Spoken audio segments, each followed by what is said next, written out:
we're going to go ahead and get started because the sooner we get started, the sooner you all get to go home and relax for the rest of the evening. I'm going to introduce myself.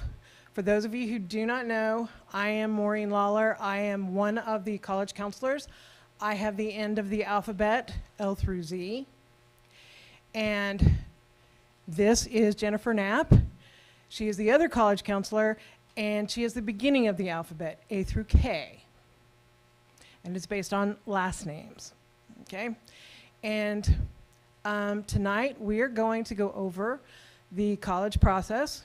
But first we're going to start with two wonderful gentlemen who have given up their evening to come and talk to you about the admissions process. And what Mrs. Knapp and I will be doing after they finish is what we call the Kelley way. And we're going to show you how we do things for the college admission process at Bishop Kelley. But these two gentlemen are going to give you all the information you need about admissions, scholarship, visits, etc. And I will introduce, this is Andrew. He is Oklahoma State University, and he is our Oklahoma State University representative. So he will be on campus next month. And this is Brad, and he is our Trinity University representative, and he is actually based out of Dallas, and he is always willing to make the trip to Tulsa because he loves us. So I am going to turn this program over to them first, and then you will hear from Mrs. Knapp and myself. All right, my name is Andrew Samuels. Like Ms. Lawler said, I'm from Oklahoma State University. I think we're going to talk to you all a little bit about the admissions process this evening, and then just kind of take some questions before we pass it back. I'm sure there will be some questions. If not, that's okay, but usually I tend to get a few. So I'll start off by talking a little bit about our application process, and then I'll go ahead and hand it over to Brad here to kind of talk about theirs. So when you start an application with OSU, I know we're all juniors. Is that right? Everybody's juniors? Awesome. So that application actually opens up on July 1st.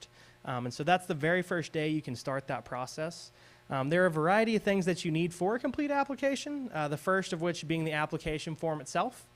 After you fill that out, most of that's just personal information as far as, name, address, academic interest, things of that nature. And then it's going to be a $40 application fee. And then after that, it's a high school transcript, which I know that they're going to talk about how to get that to us a little bit later. But that pretty much just tells us all about your grades here at Bishop Kelley. After that, there are two optional things. I always recommend definitely doing them. If something does say optional on a college application, that pretty much means mandatory. I don't know why they put optional on there. But that is going to be our list of essays. There are two of them.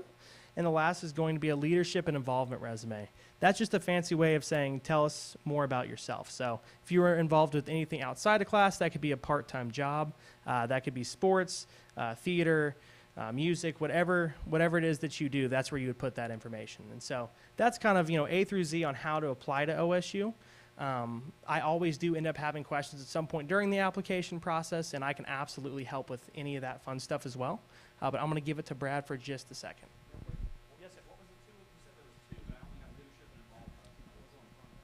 Yes, sir. The essays. So there will be 4 essay prompts on that application, but you only need to choose 2 of them. They just put 4 on there so you can kind of pick your strongest 2. And they're only 300 words apiece, so they're more like long paragraphs than they are essays. Usually when I say essay, people think it's going to be 5 pages, and it really doesn't take too long.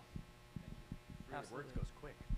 Yeah, right? I'm Brad with Trinity University in San Antonio. Can I guys get a quick pulse of the room? Who has an older sibling that's in college right now?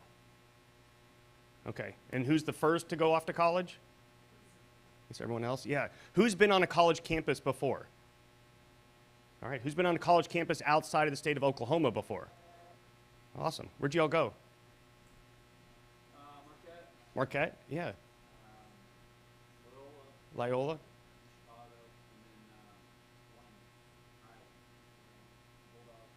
The Drake? Yeah. Who? Hands over here. Yeah. Ohio State. Notre Dame. It's a nice tour. Yeah. Yeah. How about you? San Diego. And Barcelona. UCSD? Yeah. That one's a pretty campus, isn't it?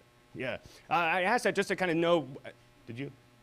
Oh. I just like to know kind of who we're talking to in the audience about this. Applying to Trinity, the application process has changed over the years. You know, I graduated from Trinity in 1999, and my mom reminded me that we had one application for each college, and I was limited to how many schools I could apply to by how big our dining room table was. Where now you have the common application, or Apply Texas, things like that. So common application, I think, is over 900 colleges you can apply to with the one application. Apply Texas, most of the schools in Texas. There's the Coalition, another application form, and then schools will have their own independent application. For Trinity, you can apply either the common application, Apply Texas, or Coalition application. We have no preference. So schools in Texas, just because we're in Texas, it doesn't look better if you use the Apply Texas one. I always say to families, look at your list of colleges, and if you can get away with just using Common App, then do that, right? Because you'll ask pretty much the same questions throughout those things. For the application, most of the schools, when you apply, you're going to get a notification to give you access to your own portal, your own account that's school specific. Keep that information. I always recommend to families keep some sort of Google Doc or Excel spreadsheet that has all this information, portal information, username, passwords. We'll talk about the importance of us, the admissions counselor, and how we can help, our email address and website, so when you're locked out of your portal, you can email us saying, I forgot my password. We do that about 5 times a day pretty easily, so we know how to do that. In that portal, when you apply, you'll see kind of the status of your application. You'll see the big green check marks of things we have, like your application, your essay, and big red X's if we're missing things. Test scores, transcript, things like that. So the first deadline for us will be November 1st. Application will open August 1st, July 1st. For us, there's no rush to get it in. So you don't, and every school will be a little bit different for that. So for us, you don't have to apply September 1st, doesn't look better than applying November 1st, just so as you're going through that with that deadline. But that deadline, make sure you're paying attention to November 1st. The schools will take care of the transcript. We'll talk a little bit about test optional. So for us, we will be test optional for the next 3. That is for admissions and for merit scholarship. Merit scholarship, when you apply, you're automatically considered for merit scholarship. This is another one of those bars I would put in that Excel sheet, because everyone will do that a little different of what merit scholarship looks like. It's typically based on GPA, the rigor of the classes you're taking, and your test scores if you have them. You are still eligible for the max merit scholarship without test scores. With test scores, we're SAT or ACT, and we super score both the SAT and ACT. And we have no preference of which one. Typically, we see students do about the same or sometimes drastically different on one over the other. We will never look and say, well, that SAT is lower than the ACT. That's not a thing. We're trying to help as much as possible. The other thing we'll look at is when are those when will we stop accepting test scores? So for us, when you receive your admissions decision is the last test date we'll take. Some schools will let you test up until you walk on campus. So those are another, I'm adding tabs to your Excel or Google sheet. Why I say Google sheet is that lives in your phones and that lives everywhere. So when we come to visit the campus and students in the class like, oh, I really liked how they have that, or mom and dad is exploring the website, you can click that. That will save you a lot of headaches with that. I'm trying to think of what else. Application, essay. We do offer admissions interviews. So for us, those aren't required, but I highly, highly recommend it. When you fill out your application, you'll notice that it's pretty much very basic information. There's only a couple times that we get to learn about the student. One's on the extracurricular activity, when you list all the wonderful things that you do. Take your time with this. I can't tell you how many times we see just debate, soccer. That's it. And then the counselor letter that we get will rave about all the community service they've done, all the activities they've done. It's like, where was that? And then the other part is your essay, your admissions essay that we're reading. That's 650 words. And we're talking about that goes fast. So that admissions interview is just another way, 30-minute conversation. Now it's over Zoom, and it's really easy to talk and learn more about you so we can advocate for you in the admissions committee process.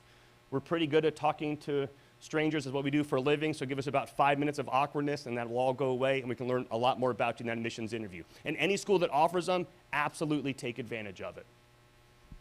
I'm trying to think what else. So I'll just touch on a few things that are a little bit different. We have a very similar application portal system with those checks and X's, just kind of lets you know where you're at. Like I said, we do open up our application on July 1st. This next year, for the for the class of 2024, we will be on the Common App for the first time. So we are getting on the Common App this next year, so that should make it a little bit easier. We also have a rolling admission, so you do not have to apply by a certain date to be admitted to OSU. However, I always do encourage getting your application in by November 1st if you can. Reason being is that's our first priority scholarship deadline, and so that's when that first round of money does go out. We are also test optional, but what I will say is you do not need a test score to be admitted to OSU. However, if you do want to be considered for competitive scholarships, we usually do need one of those test scores. So that's kind of the little bit of difference in there. And you know, everybody's situation is a little bit different. So if you're considering, should I be test optional, should I not, we can definitely talk about that. That's definitely something to reach out to me about, and we can kind of have that conversation as we go. We talked, every school will somewhere on their website have meet the admission staff, and you can click on the box and then click on who's responsible for either Oklahoma or this school specifically, and you see our smiling faces and our email address. So make sure you're taking advantage of that, because we know our website and we can send you those links very easily. The other thing, when you apply to a school like Trinity, you know, we're a smaller liberal arts school in San Antonio, you're just applying to Trinity, not to a specific major. You're technically not declaring your major till second semester sophomore year. That's almost 3 years from today. So that's plenty of time to kind of figure it out, while you'll indicate something you're interested in and will be taking classes in those. If you decide engineering's not for you after first semester, you just take different classes. You don't leave the school or anything like that. So that may be a little different with that. Sure, and I can speak on that a little bit. So most of our majors, you know, you will declare a major going into OSU, but you can absolutely change that, and that's a very easy process. There's only really a few majors out there that, you know, once you dive into it, you're kind of in it. One of those is going to be some of our engineering majors. You can switch out of those. Those are just kind of a very strict plan. So once you switch, you can kind of get that changed a little bit. But I always tell students, you know, don't be super afraid to change your mind on what you want to do. You know, your first year or so is going to be a lot of classes that a lot of people have to take. Now, you will be taking some of your major-specific courses, but a lot of people change their major, and that is absolutely okay. Scholarships. Any questions right now as we're thinking about what other areas to talk about? Yes, sir. Looking on the ACT versus SAT. Either, I know ACT I think is probably more common, it seems like maybe for our area, but is there like a breakdown of you should take both, or you really should take one, or your advice on that? I always recommend, and I get, I'm not the one waking up on Saturday morning anymore taking this test. Take both. See which one you do better on, and most schools are super scoring. Take the other again. The nice part about ACT with those 4 parts is if you're stronger in the English math, there's kind of more for that. SAT, there's the 2. Again, we were talking about, we see students do about the same or drastically different. There is no preference for that. So I always recommend take them both, and then whichever one you like more or prefer more, take it one more time. Sorry, students. I know. But with the super scoring, there's really no reason not to. Yeah.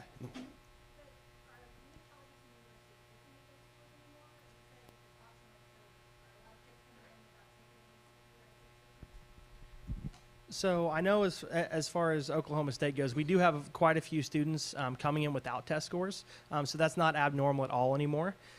It's usually just for those competitive scholarships, people submit a score anyway.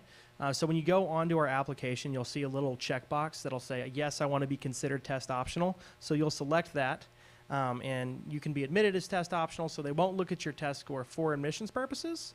But I definitely recommend still sending it in, and they just won't use that for the admission piece of it, but they'll have it on file. That's usually what I recommend. And that will be a very school-specific thing. So reaching out, again, to the admissions counselor to see what it is. So our average ACT last year, I'll use ACT just because I'm easier, 36 is perfect. We were about a 32 last year. Well, also, 50% of our students didn't submit test scores. So, of course, that's going to go up a little bit. What I would do is reach out to us, because I'll know our school and know your situation and can kind of guide you the best way. And your counselors are fantastic. I mean, you all really have, Maureen's one of the best in the business. I've known her for years, and she's been all over, and use her. She knows a lot. If she's putting a school on your list, there's a reason why. But I would use us for that. Yeah.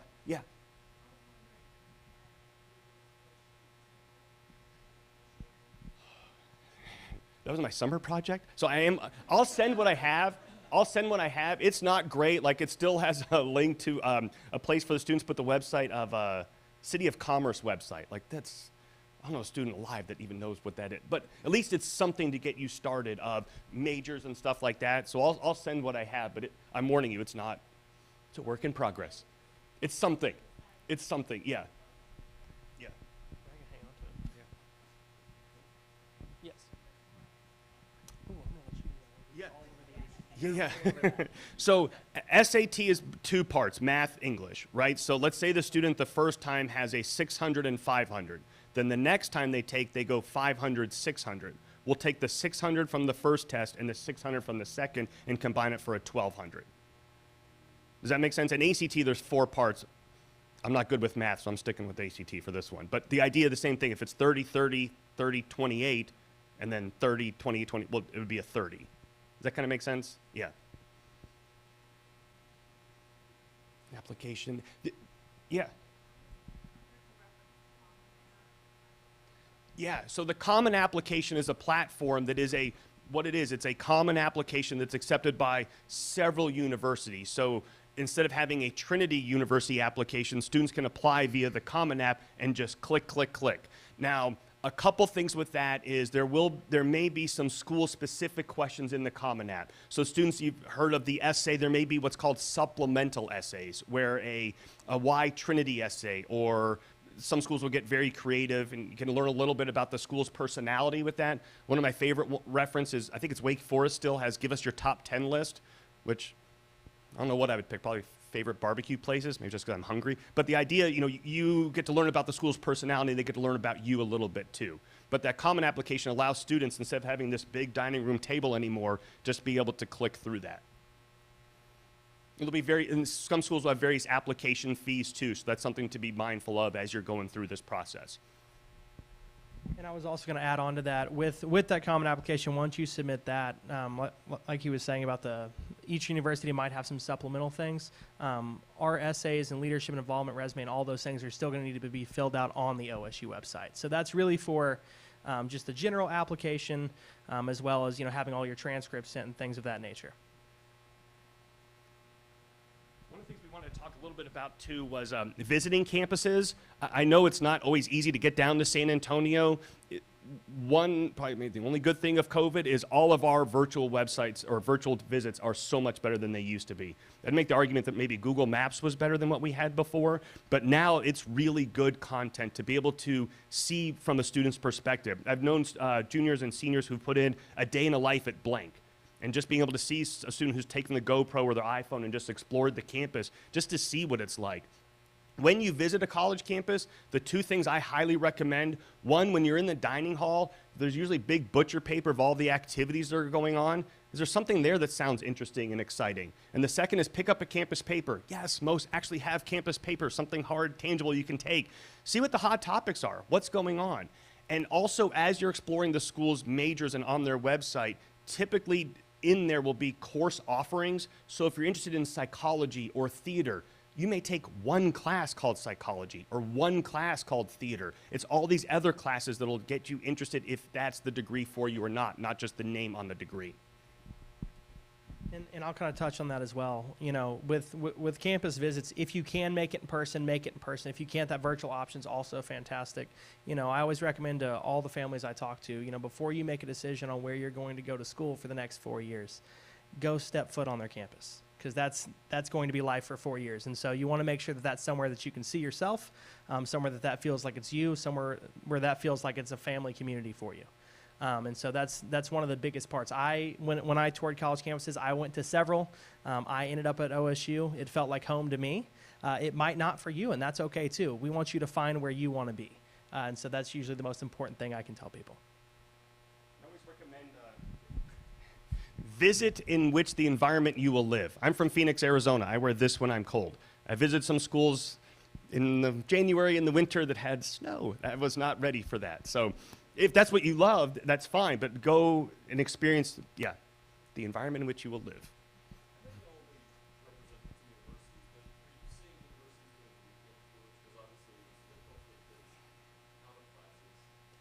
Usually, most admissions offices are open on Saturdays for something. I always warn students and parents that typically Saturday morning at 8 a.m. is not very active on a college campus, but at least gets you to see what it's about. And I try to reference high school. If there was a freshman that walked in right now, what would you show them about Bishop Kelley that you like? Try and find that on the college campus. Because I'll show you the engineering building, but if you have no desire to see it and want to see the theater, well, let's go see that. We're also kind of doing some tailored ones for that as well. There'll also be several summer options, like big visit days too, where you can get there'll be hundreds of students and families kind of exploring the campus too. So those are good options, and sometimes over major holidays, if it's the Monday off or things like that. And specifically to us, we do have Saturday tours about 4 or 5 times per semester, and I know that a lot of other universities do this as well, where you'll come in, there'll be 100 other families there, and you'll kind of get to talk with different department representatives before that tour. So if you're interested in business or engineering or education or whatever it may be, you can kind of get a feel for what that program looks like before you go out on that tour. So it's really more of kind of a all-encompassing experience rather than just walking out onto campus on your own. But most universities, I think, do have a couple Saturdays a year that do that. It's a great event.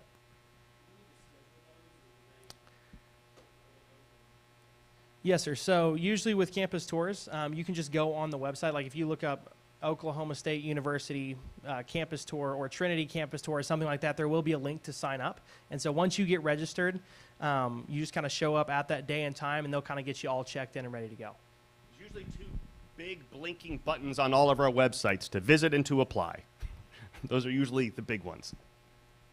But yeah, I would definitely click on there, because there may be other options too, if it's sitting on a class, or schools have other options for that, but definitely take advantage of that.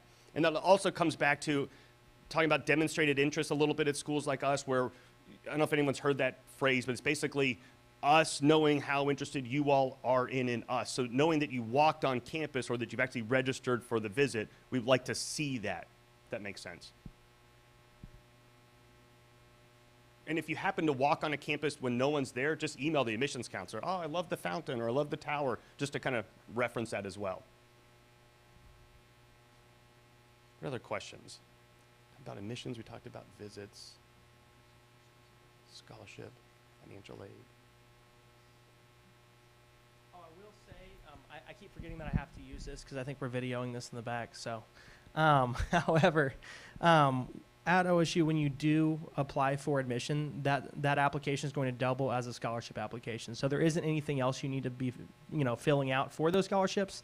There's a couple different types. Our university assured scholarships are dependent upon GPA and test score. That test score, if you do have it coming out of high school.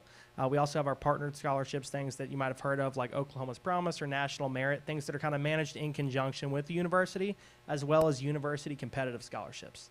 Now, a lot of those university competitive scholarships are going to come later on in that college career. There are always a few freshman options, but most of those are going to be once you get settled in an academic field of study. You'll kind of get to apply for specific ones. So those are kind of the way that OSU scholarships work. And there's always external scholarships as well, which I'm sure that your counselors have a list of, and I also have a list of some of those as well that I can send you. Talking about kind of campus visits, I would recommend visiting the schools that are right here in our backyard. Visit Tulsa, visit OSU, visit OU, and see what those things you like about it are. The other thing, I went to a similar size school in Arizona. Ask what the largest classroom is like. Ask how fast it gets smaller. When do you get to meet with the teachers? Is it teacher assistants? Is it graduate students? Are you going to be teaching a class as a junior or senior? I don't know, but those are things I would want to know if I'm walking in the door. I'd also want to know what the dining hall's like. Not just the food, like anywhere if you have the same pizza 4 years in a row, but also the area around it, right?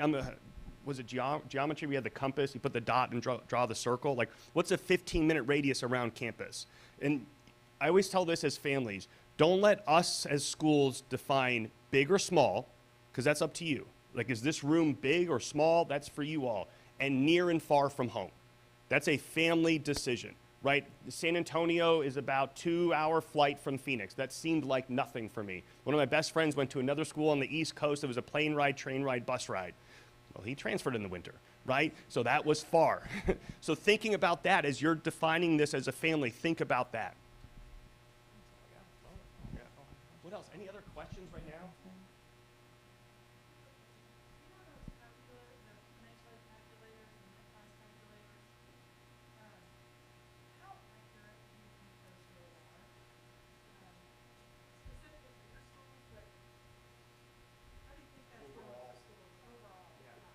Sure. So I can only speak from the OSU perspective. I haven't looked at a whole lot of the other ones. I know that it's a very close ballpark number. It's probably not going to be exactly dollar for dollar because, some things change, between using that net price calculator and actually making the decision in the end. And so some of those things will change a little bit, but we have a paying for college worksheet on our website where once you start an application, you can actually go and log in and it'll populate your exact information, whether that be different financial aid offers you have, whether that be different scholarships or different academic choices as well. So that'll get you pretty close. I can't say with 100% certainty that it's exact, but I know it's real close. It's similar. So for us, if you filled out the net price calculator, and every school by law has it somewhere on their website, net, like basketball net price calculator. I use that search engine on the top right and put that in there. Depends on how many questions they ask. Some will ask 4 questions, some will ask 4 pages of questions, but they're pretty accurate. Now, if you filled it out today for Trinity, it's based on this year's numbers. Things may change and scholarships may change a little bit, so it's usually updated and pretty accurate by middle of June, early July-ish, somewhere in there. And for schools like I'm your admissions counselor and will help you through the admissions process, and I can talk about financial aid. You will also have a financial aid counselor who will work with you this entering year and then all 4 years on our campus too, as if the situation changes and things like that. And they're happy to talk with you about our school, whether or not you enroll or not. This is about getting the numbers and figuring out if it's right, so don't feel like, I don't know if I want to call Trinity, I don't know if I really want to go there. Let's talk numbers and then we can figure it out from there. Does that make sense? They're usually really nice, nicer than me. Nice and us. I bother them all the time. Yeah. Anybody else have one? Not at the moment. All right. I think so. You ready? You got anything? I don't think I have a whole lot. I would just say visit campus, reach out to me if you have any questions. I'm going to leave a stack of business cards on that sign-in table over there if any of you want to take them. Usually students never grab my business card. Parents sometimes. So maybe a few of them will go tonight. That would be great. I have way too many.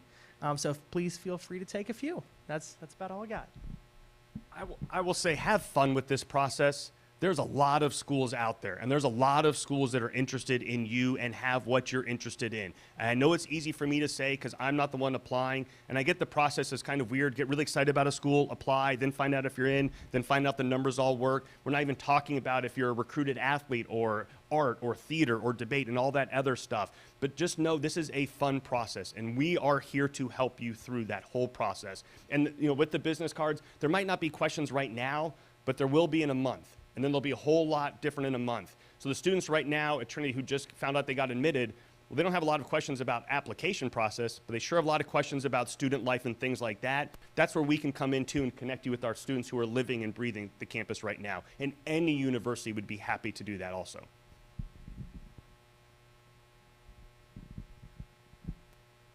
I can keep going, but I don't know if yeah. I can stand up here and talk for a while. I do have one question, like on the Common App platform, are you having to pay an application fee? Yes. So if a school has an application fee, you would pay that for each one. We don't have an application fee, so you just click and that's it, and no supplement, which is kind of nice. You're welcome, and you're welcome, students. But just know as you're going through that, some may have that, and being mindful of what those fees are.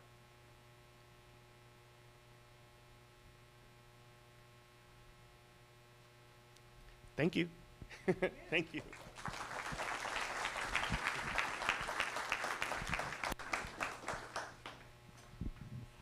Okay, now we're going to get into the, as we call it, the Bishop Kelley way.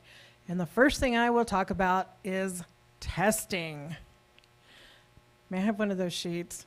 Because I can't remember the exact order. Well, I've got it up there, so. Oh, yeah, but you're assuming that I can turn around and... Okay.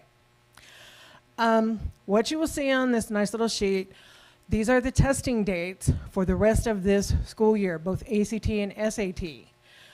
And what I will tell you is this: April the 25th, every junior will be taking an SAT. Bishop Kelley's school day test is the SAT. So the juniors will take the SAT, and the freshmen and sophomore will take the PSAT. And the joy of being a senior is the seniors get their communion breakfast. So next year, you won't be testing, you will get a communion breakfast. Okay?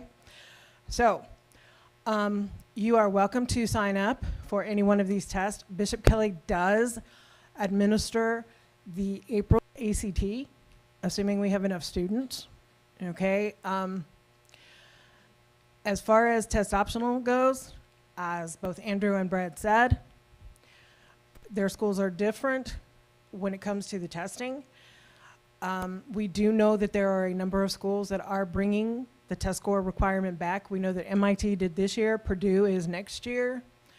There are, what we seem to be seeing is the public institutions are bringing the test scores back, the privates are still being test optional.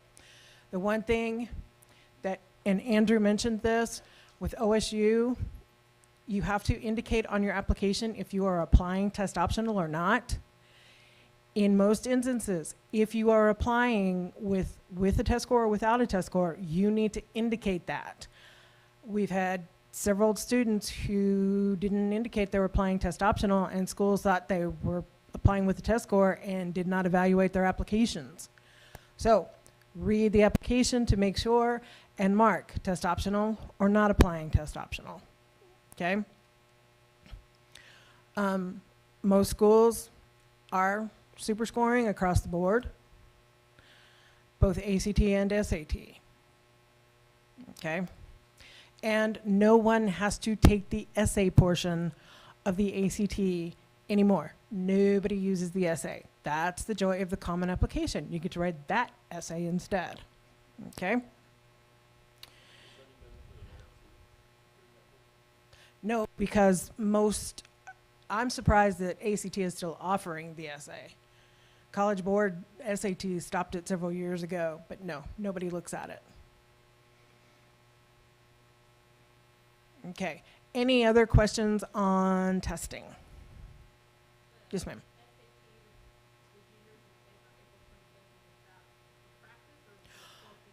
No, that is a real SAT.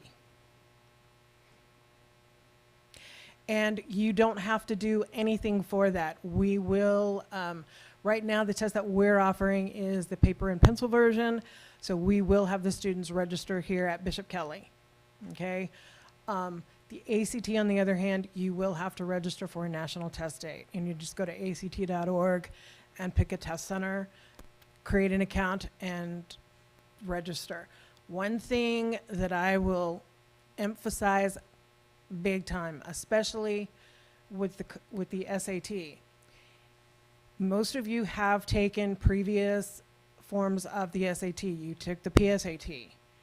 Please, please, please go in and check how you have signed up to take your PSATs previously. This year we had a number of students who, if their name is James, the first time they took it, it was James. The second time they took it, it was James D. Well, it doesn't match, and you have to merge accounts, and that is a problem because you're the ones that have to merge it. We can't do it. So you also need to be using legal names for applications and for testing. And the reason you have to use legal names is once you start filling in the FAFSA, which is the financial aid form, it asks for legal name and social security number. You do not use legal name, FAFSA cannot be matched with your application, and that can hold up financial aid. So use legal name. We don't necessarily have to refer to you by your legal name, but you have got to use it when you are filling in an application and when you are taking your tests. Use your legal names.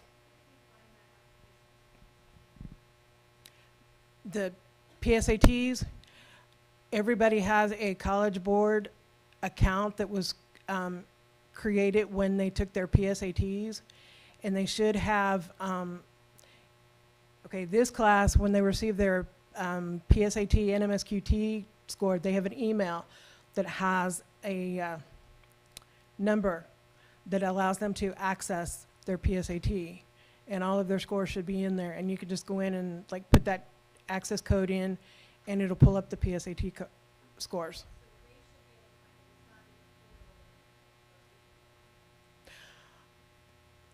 Well, I mean, anybody, like you can if if they give you that information. Because it's in their email, whatever email address they used when they signed up to take the test, that's where it's located. Yes, ma'am.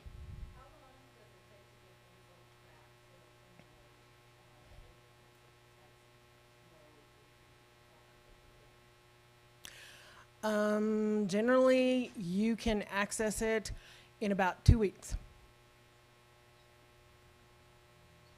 You go online and it's accessed. Colleges receive copies of the scores first, and then students will be able to access within 2 weeks, and then we get copies of them. Okay. Go ahead and do the score. My turn? Yes. All right. Your turn. You want to go click the thing?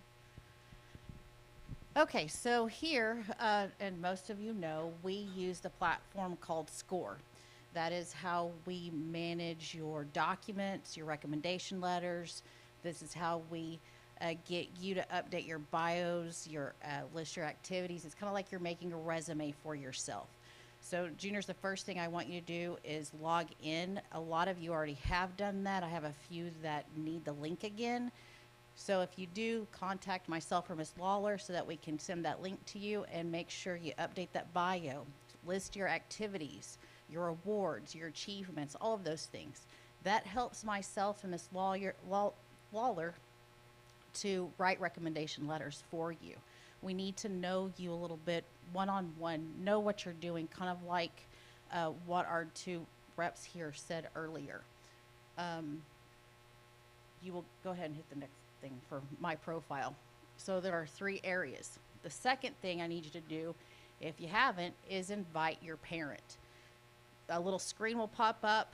You'll input their name and email address. It'll ask you what their alma mater is, asking where they went to college, and then it'll invite your parent. The next thing you need to do, go ahead and send that to them. Then you need to sign the waiver, which is the FERPA waiver. This lets colleges know that your recommendation letters are candid from your teachers and your counselors, that you didn't have any input, that you didn't read them before the colleges received them, so that they know that this is actually about you. Okay? Any questions on that? Yes. Yes, you can. Okay, parents, the next screen is for you. So when you get that email link, it'll pop up and it'll take you to kind of a home page that it did before.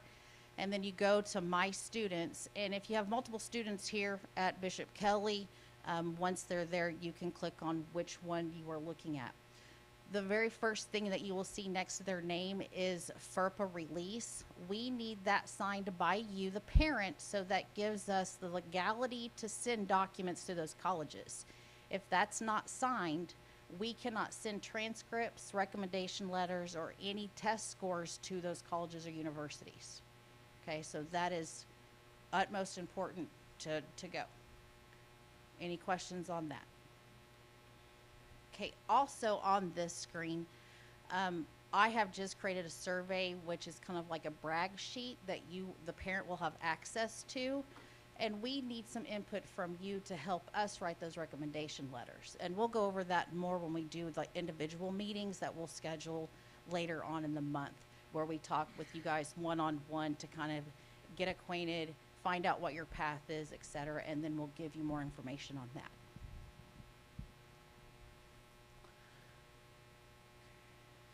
Yep, sorry, yes. All right, and then back to the bio for the juniors. Again, like I said, look at that page, that screen. Make sure that stuff is in, give us some information. Tell us a little about you.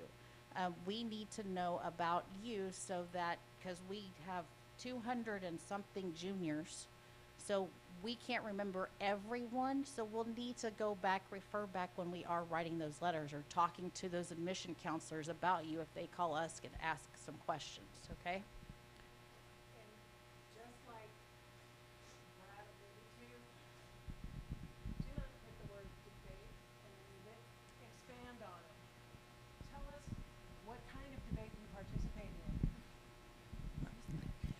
Tell us what kind of debate you participate in.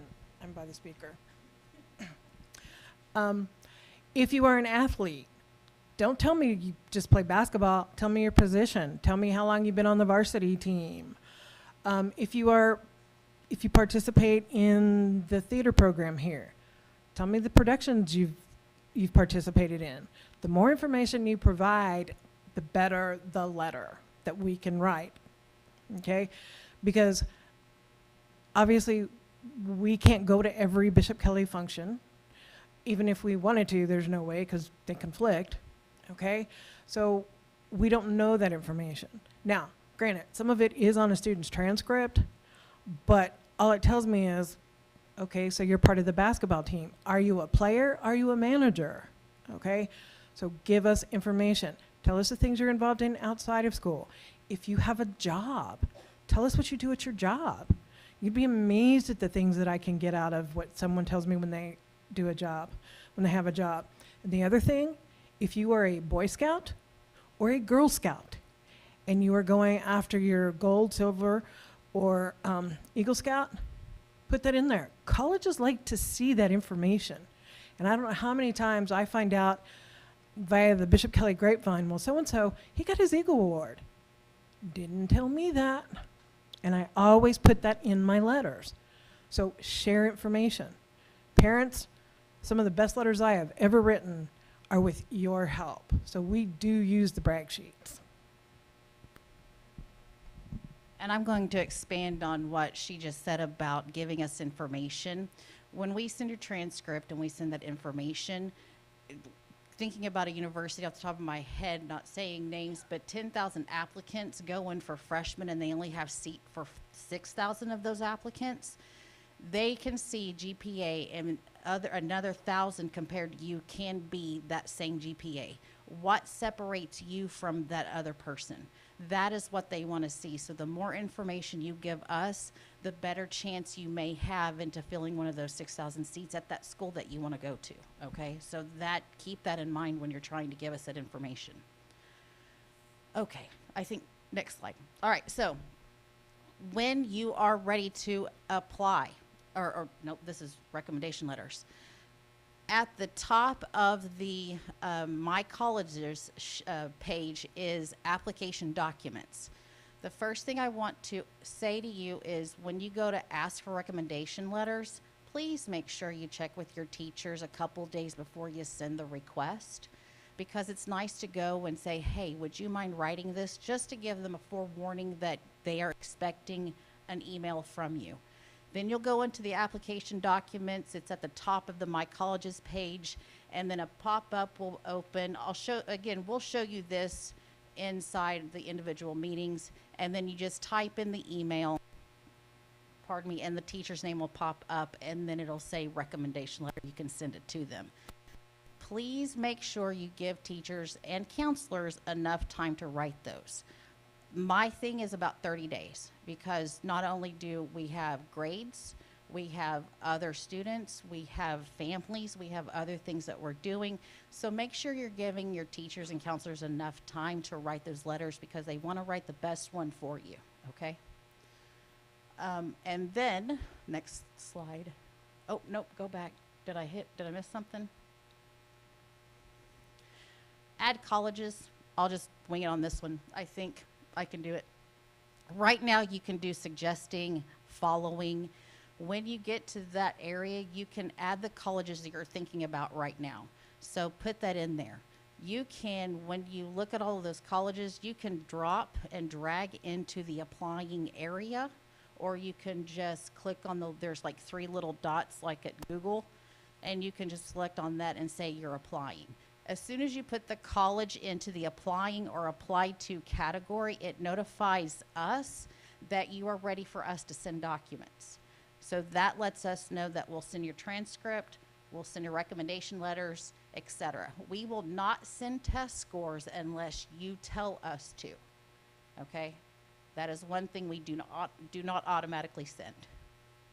Did I get all that? Okay. All right. Any questions on SCOIR? Yes.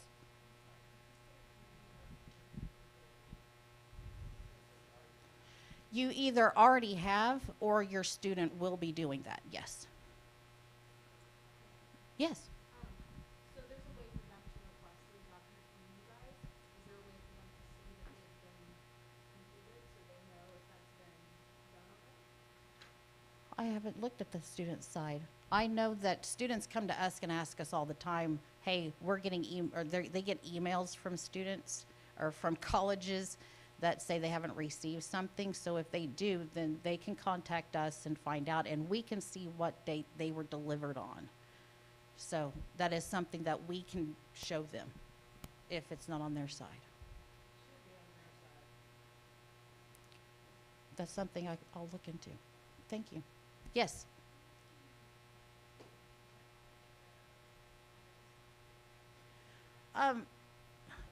Before September next year. That, I know that's a long time, but things update especially, but so long as we have about 30 days before they start rushing us with applications and recommendation requests. If they start now kind of updating that stuff since their freshman year, then, you know, a little progress helps. Yes.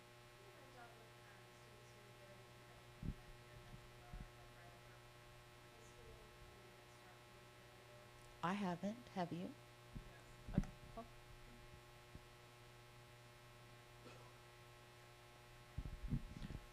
One of my seniors is currently looking at that, and that's very easily done. You need to, basically, they're deferring their admission, and all you need to do is let the college know where you plan on going, that you're going to defer for a year. And most schools are very willing. Obviously, you don't wait until like 2 days before they're supposed to show up to campus, but you can ask a college to allow a student to defer. It might be for that exact reason that they're going into the military. It might be health issues, but you can ask a school to defer, and most of them will grant it. COVID, the number of deferrals was huge. So, yes. Yes. And you're only asking it of the school that they're going to. So, yeah. No, you're not asking every institution. You're just asking the one that they ultimately go to. Yes.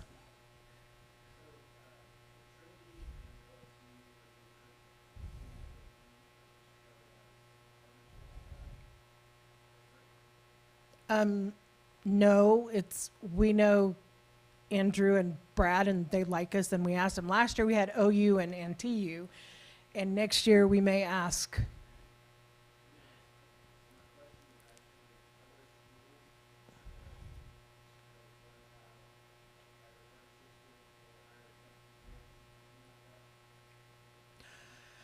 Truthfully, it just depends on the school. I mean, obviously OU and OSU, Arkansas, KU, TU, they love getting us. Now, when you start talking Trinity, we tend to do well.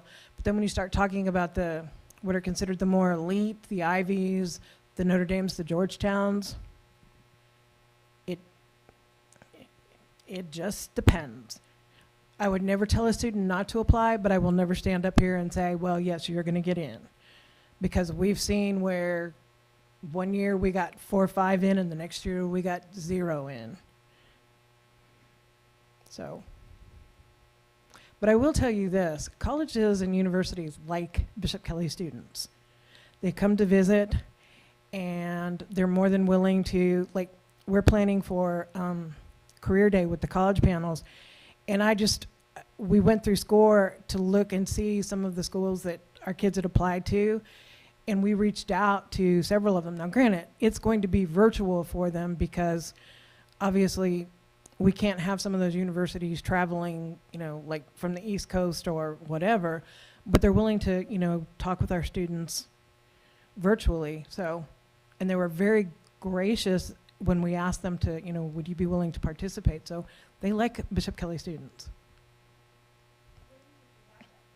The college panel, those panels are actually January 31st. That's career day. And so the kids will, junior, so you know, the college panel is a command performance for you. You will choose at least one of them. You can choose 3 of them if you want to. It's up to you. But they will attend one and learn about different schools.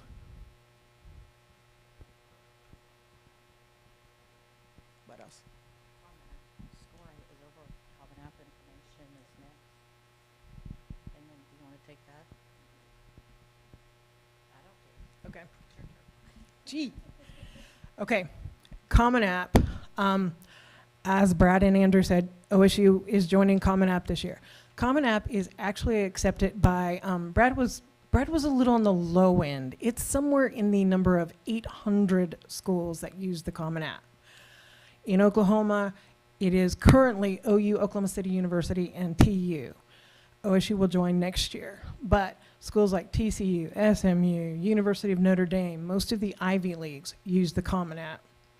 Common App was created so that students, when I first started this job a very long time ago, I had students that were applying to 10 and 12 schools, and they would have to sit there and fill out name, address, phone number, etc., 10 and 12 times. So, Common Application allows a student to fill that information out once, for the most part, and then they just have to do if a school has a supplement. So like Brad said, TCU doesn't. So they fill the Common Application out. They have their essay ready to go. They just hit submit, and unfortunately, okay, Trinity does not have an application fee. Other schools do, so parents have that nice little credit card handy. Now, one thing I will tell you is there are a number of schools that will waive application fees if you have the application in before a certain date. So always check that out. It's not that you are committing yourself to anything. It's just that a lot of them will say, if the application's in by November 1st, you don't have to pay the application fee. And understand, application fees are not cheap. They are anywhere from 25 to, I believe the Ivies right now are at like 75 per Ivy. So if you can do any of that, by all means do so. You can add schools to the Common Application. Say you do 5 and then you suddenly find one, you go to a college fair and you're like, oh my gosh, I really like this school. Well, you can add that school to your Common App. You can keep adding schools to your Common App, okay? So the thing with the Common App is, and we will show you this when we meet with you with SCOIR, you actually, when you create your Common App account, you are given a Common App ID number, and you link that ID number to your SCOIR account, and that is how your documents going through SCOIR link up with your Common App at your school, okay? Now, we do not, so everybody understands this, we do not send documents through Common App. You can, but we do not. All right, we send it through SCOIR, because if those documents go through Common App and do not get to the school, we have a problem. You can only send documents through Common App once. SCOIR, we can send it multiple times. We can call the school and say, okay, what's going on? Why? What is missing? That kind of thing. All right. However, there are 4 schools, and you don't have to write these down. We'll make sure that you are aware of them. University of Texas, Texas A&M. Unfortunately, the Texas schools, with the exception of the private schools, do their own thing. University of Washington, as in the state of Washington, and the University of Florida do not take documents from SCOIR. Therefore, we will send everything through the Common Application if we have to, okay? So don't think, well, I can't apply to the University of Washington. Nope. I sent documents this year through Common App. All we do is make notes in our note section that says these documents went through the Common App. We still want them linked to SCOIR because that's how we keep track of things. But we will send the documents through Common App for those 4 schools and anybody else that ends up working that way. Okay? Any questions on Common Application? Okay. You can actually create a Common Application account now, but What you cannot do is you cannot request recommendations. You cannot do the essay because we don't know what the essay questions are going to be. For the last 2 years, they've been the same essay questions, but Common App reserves the right to change the essay questions every year, and it just depends on what they want to do.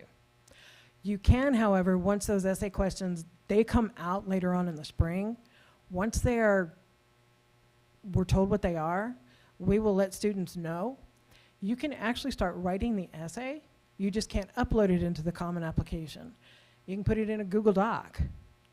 And then when you're ready to upload it, you just upload it into your Common App, and off it goes. Okay? That gives you plenty of time to work on the essay, and you can send your Google Doc to an English teacher, to Mrs. Knapp or myself, and we'll look at the essays and that kind of stuff.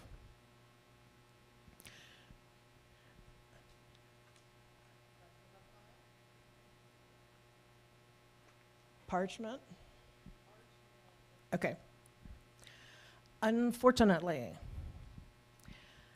not every school uses SCOIR, but then not every school uses all the other different little Naviance, all the other ones that are out there. So, in addition to your SCOIR account, you should have in your Bishop Kelley email a link to Parchment. All right? Parchment is the other way that we send documents to colleges. Everything that goes through SCOIR can be uploaded into Parchment. All right? So, if someone is looking at the University of Central Oklahoma or Northeastern State University, they do not use SCOIR, but you make a request through Parchment, and the documents can go through there. If we still, again, want everything linked to SCOIR, if you tell me that you've applied to NSU or UCO and you have created your Parchment account, I can actually go in and make the request to send the documents. Mrs. Knapp can go in and make the request to send the documents, but you have to create the Parchment account, okay? The only thing when you go in to create the Parchment account, because you are using the link that we send you, and believe me, on the senior class, I think we're up to like 14 times, and we still have kids that have not set up the account, okay? You definitely need to set it up because it makes life so much easier rather than one of us having to haul you in and say, okay, we can't send anything for you because we got to send it through Parchment and you don't have an account. The only thing that you should have to fill in on the Parchment account to make it advance is unweighted GPA. For whatever reason, it's starred and you put an unweighted GPA in there. As I tell my seniors, I don't care what you put in there. You can put a 20 point for all I care. I just need it to advance so you can fill in the rest of what they require. So please set up your Parchment account. I know that you have received emails on it because we checked to make sure before we talked about it that you had the link.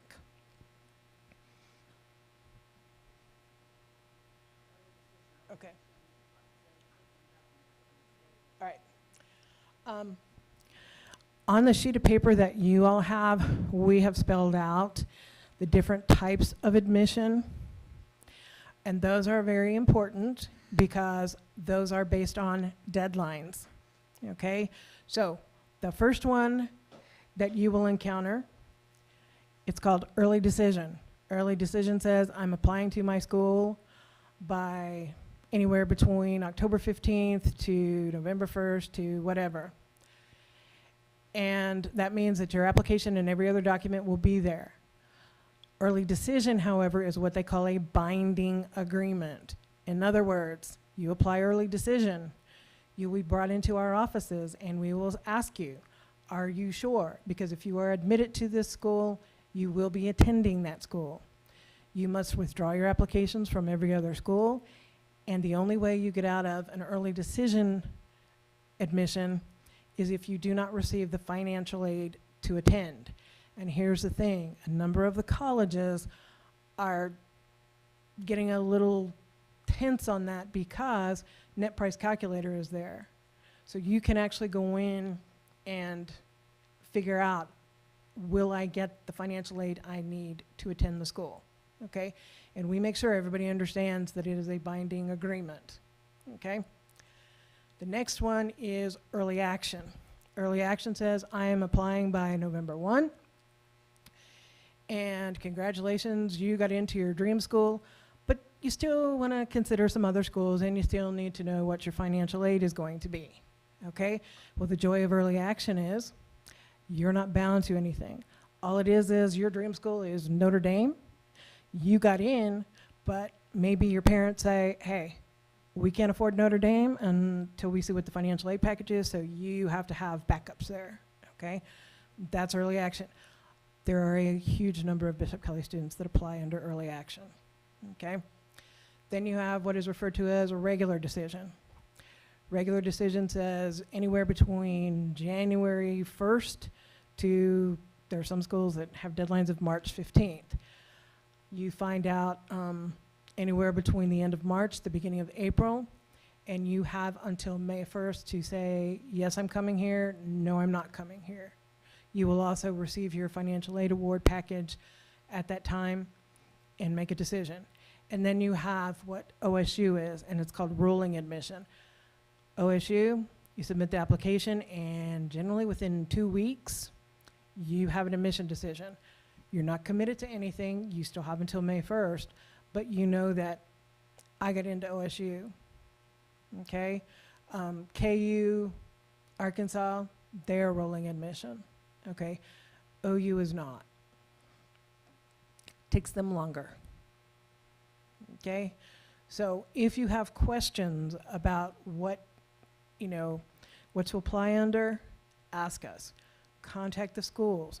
Some of them will be perfectly honest and tell you. Keep in mind that early decision, those tend to be the students with the 34s and 35s on the ACT.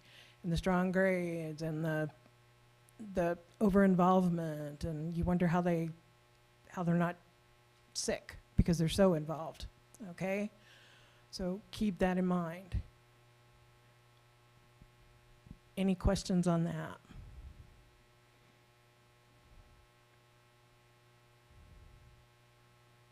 Okay. Then we are finished. We will, most likely it will be the end of this month, be sending out links to sign up to meet with us on an individual basis. We generally will go through probably the 1st of February to the beginning of May and spread the visits out throughout the days. So just sign up, and if you want to meet with us, and we will, it's parent and student. So make sure that when you sign up, you check with your student to make sure you're not pulling them out of a class they can't afford to miss, or like most of them will not come out of their AP classes, that kind of thing. So check with them, and we all meet, and we will talk about, we'll go over things with SCOIR, and we'll talk about anything else you want. And just so you know, we're not avoiding the topic of true financial aid beyond scholarships. We actually in the fall will bring the expert in, and that is not Mrs. Knapp or myself. We bring in the University of Tulsa, and there are changes coming to the FAFSA form. We just don't know exactly what they are yet. Supposedly it's going to be easier, but we need someone who's smarter than we are when it comes to financial aid to talk to you about that. So we are finished. So thank you all for coming.